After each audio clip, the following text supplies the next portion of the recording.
Ahora sí. Hola a todos, bandita. Ya estamos de nuevo en esto que son las lecturas nocturnas para mimir conmigo, su servilleta. Y hoy estamos de nuevo con Yumi y el pintor de pesadillas, capítulo 12.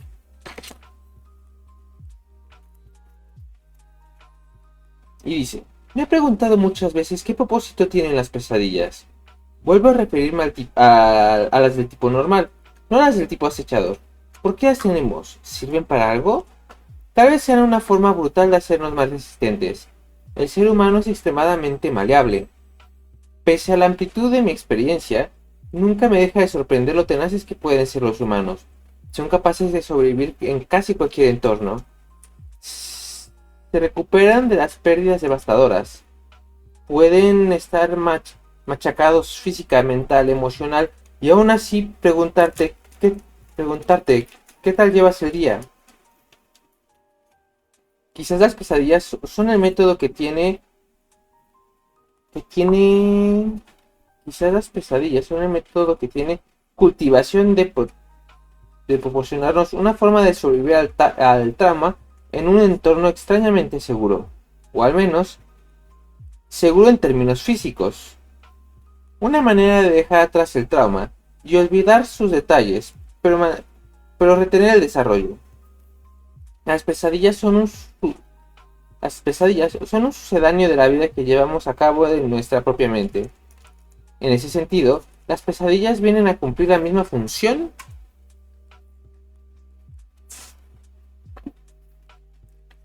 que nosotros los narradores. Son el favor de que la evolución les hace a los pobres desgraciados que nunca me han conocido. Pintor terminó de comer y a duras penas se limpió a sí mismo limpiándose los labios. Tenían que hacerlo sus asistentes. Yumi caminaba de un lado a otro de él, invisible para toda otra persona.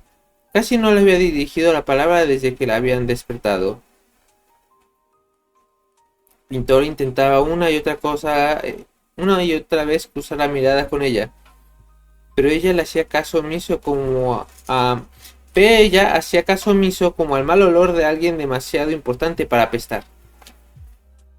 Al poco rato las dos asistentes se retiraron y las reemplazó Li Yun, en su estricto atuendo formal, con un peinado impecable y simétrico. Había cierto arte en cómo la mujer se alzaba sobre él. Pintor se preguntó si practicaba, como si no explicaría su postura perfecta, mirándolo desde arriba sin bajar la cabeza, insinuando que incluso el acto de observarlo era una enorme molestia, o su forma de doblar los brazos para que su sombra cayera sobre él, alisándolo en la oscuridad, o que permaneciera allí solo un pelín más de tiempo del que resultaba cómodo. Era impresionante, al igual que un hermoso plato de alta cocina hecho de fango. La mujer se sentó sobre los talones. La gente del pueblo, dijo, está preocupada de ti, después de tu incidente de ayer. Lo siento, respondió el pintor. Dudo que deba explicarte, prosiguió Li Yun. La humillación que sería para ellos que los espíritus se les negara sus bendiciones. Lo verían como un presagio funesto.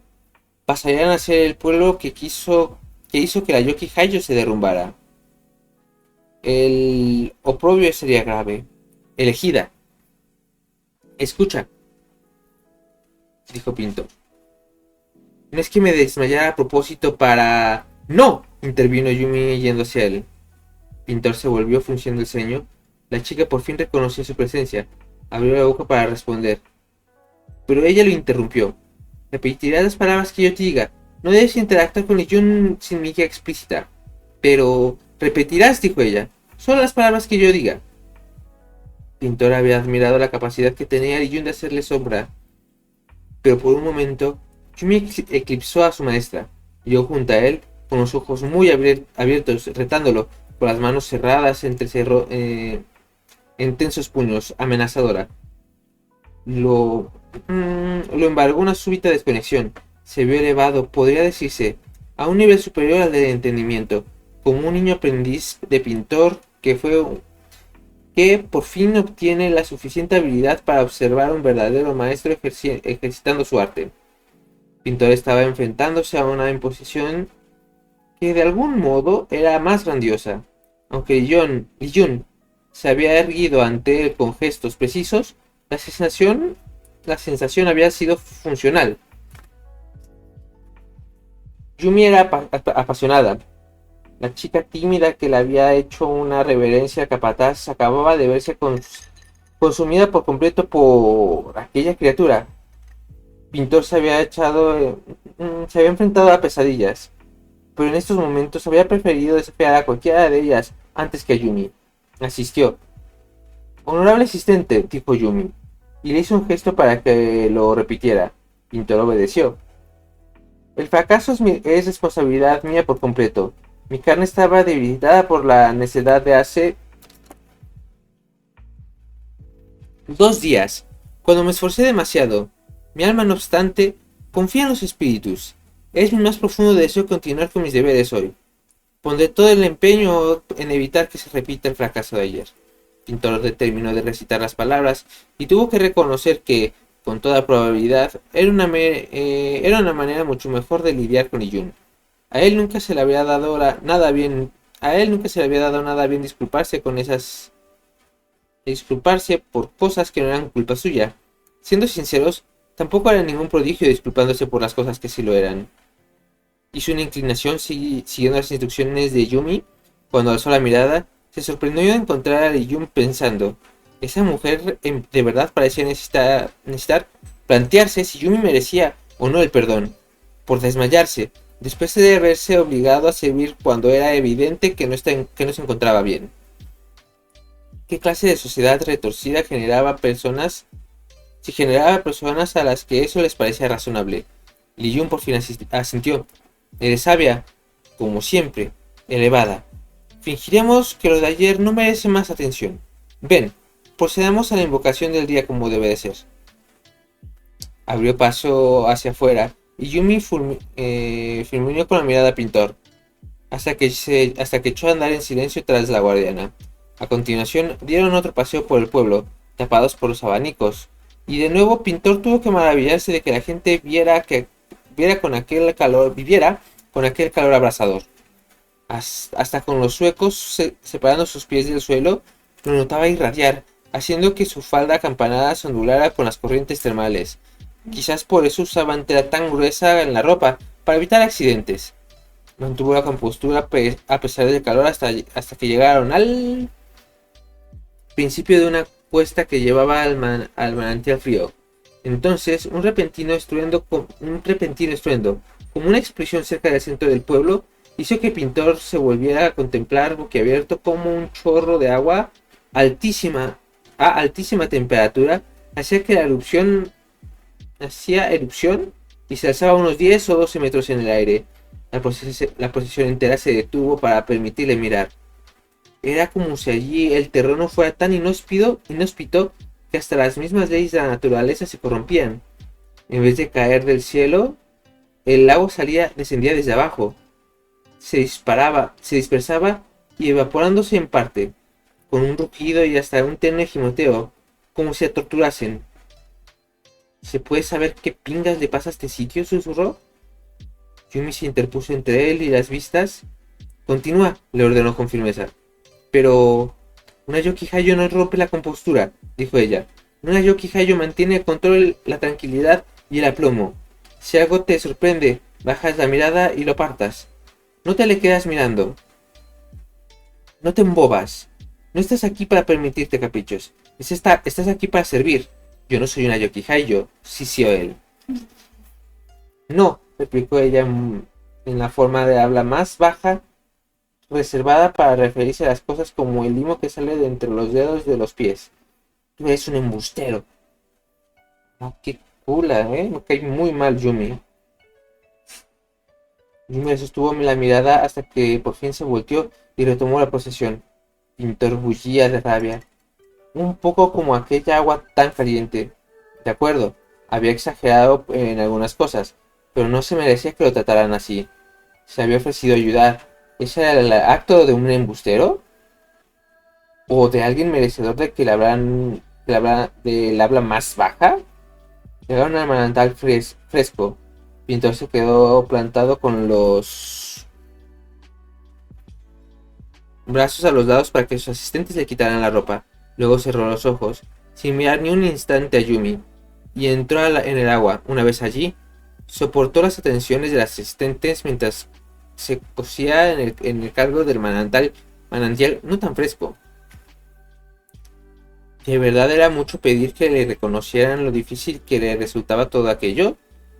¿Que le agradecieran su disposición a ayudar? Aunque Pintor tal vez no se diera cuenta en el momento, eran unos pensamientos típicos de él.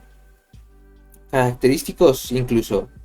No estaban tan infundados, pero un pensamiento no puede ser correcto y aún así dañino.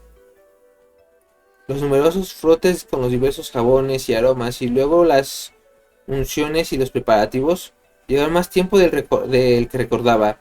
Al final tuvo que hacer la misma inmersión larga. Siguiendo las órdenes de Yumi, por fin los asistentes se retiraron. Pintor se quedó allí, medio de pie, flotando, disfrutando del agua, intentando dejar que se llevara su mala gana. Y al final, bueno, terminó entreabriendo un ojo. Encontró a Yumi justo delante de él, con la cara a la misma altura, tan cerca que si fuese corpórea habría notado su aliento. Dio un salto involuntario y se apartó chapoteando. ¿Lleva todo el rato haciendo esto? Mirándolo firmemente, malcarada, esperando a ver si Pintor intentaba echar un vistazo. La respuesta es que sí. Quizás os hayáis dado cuenta que Yumi tenía su propia clase especial de terquedad. El primer impulso de Pintor fue contemplar las vistas. Yumi estaba allí de pie recto en allí de pie sin recato alguno, enmarcado, o mejor dicho, desnudo.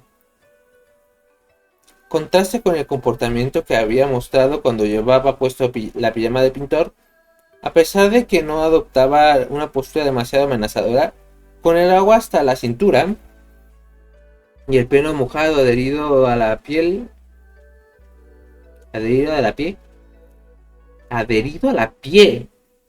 supongo que se les fue, debería de ser piel.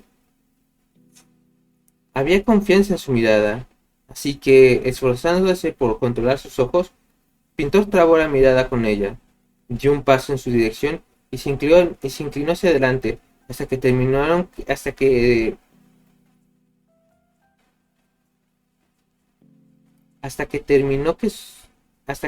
que sus narices se tocaran y experimentar de nuevo aquella calidez surrealista. Yumi sabía mirar furibunda, sí, y hasta alzarse imponente sobre él. Por mucho que midiese menos, pero Pintor era un artista, y una cosa que aprenden a hacer los artistas es observar. Hay algo desconcertante en la mirada de alguien con conocimientos sobre las sombras, sobre sombras, formas y anatomía. La mirada de un artista es como un cuchillo que separa las capas de la piel, grasa y los músculos. Los de Pintor eran los ojos de alguien capaz de arrancarle el alma y recrearla sobre el papel con tinta o grafito. Es que es lectura, igual ya casi acabamos. Tras un minuto así, los ojos de Yumi se entornaron y sus labios se torcieron un poco de lado. Aunque esa expresión puede interpretarse de muchas maneras, Pintor eligió la correcta. En esta ocasión, era un gesto sorprendido de que le hubiera aguantado la mirada, acompañado de más ínfimo ápice de respeto. ¿Qué?, le dijo Yumi. ¿Vamos a tirarnos todo el día haciendo esto? Los espíritus te escogieron, replicó ella, y te enviaron conmigo. Tengo que creer que lo hicieron con buen motivo. Pensar lo contrario sería aceptar que a mí me dijeron sin saber lo que hacían, y eso sería una locura. Vale, aceptó él. Pero eso no nos sirve para saber qué misión tenemos. Debemos comulgar con ellos, dijo Yumi. Lo cual significa que tú tienes que invocarlos. Yo no puedo, a no ser capaz de tocar cosas que tengo a mi alrededor. Si hacemos que vengan con un poco Ah, ah. Con un poco de suerte bastará para demostrar nuestra valía. Fue hasta que sea suficiente para acabar con esta asociación que nos han impuesto a los dos. ¿Y si no basta? De todos modos, el primer paso sigue siendo invocarlos, respondió ella. Para obtener respuestas, los espíritus que ya han cobrado forma y están dedicados a un servicio dejan de poder hablar, o quizás elijan no hacerlo, pero un espíritu recién invocado sí puede. Me responden cuando les hago peticiones. Nuestra mejor opción es que nos expliquen qué pretenden de nosotros. Bien, dijo él acercando la cara un poco más. Bien, dijo ella acercando la cara un poco más. Se están retando. Con que era una competición de orgullo, ¿eh? Pintor se inclinó una pizca. Ella lo imitó. Entonces él se quedó apenas a un pelo de Yumi, sonriente, ya que no quedaba ningún espacio entre ellos. Así que ella avanzó un poco más y con tosudez hizo que sus narices se tocaran. Calidez envolvente, comprensión, frustración, ira, una perplejidad compartidas, conexión, pasión. Se separaron chapoteando y Pintor dio un respingo. No era nada justo, lo muy... ¡Ah! Gritó Yumi al cielo. Pero qué injusto es lo desconcertante que es esto. Entonces lo miró, todavía iracunda, y de pronto se hundió en el agua hasta la barbilla, cubriéndose lo mejor que era posible en esas circunstancias. No parpadeó ni una vez mientras lo hacía.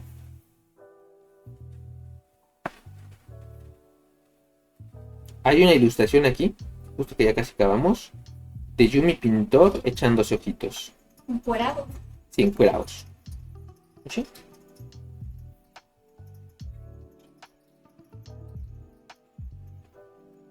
No mires, murmuró. ¿Mirar? Dijo él volviéndose fingiendo indiferencia. ¿El qué? Tendría que ver algo digno de verse para que para que me tentara a mirarlo, Yumi. Entonces, ¿por qué en realidad no era un canalla a pesar de lo que sugería? Y entonces, ¿por qué en realidad no era un canalla a pesar de lo que sugería que hubiera pronunciado esas palabras? Se sintió culpable. Salió del manantial diciéndose a sí mismo y a su rubor que le daba igual si se lo miraba. Chaeyung y Huan Yi se acercaron, cargadas de toallas y ropa. Esta vez no te desmayes, le gritó Yumi desde atrás. Tenemos trabajo por delante, embustero. Y con esto terminamos el capítulo 12. Estamos en la página 153. Hoy tuvimos un capítulo cortito, menos de 20 minutos.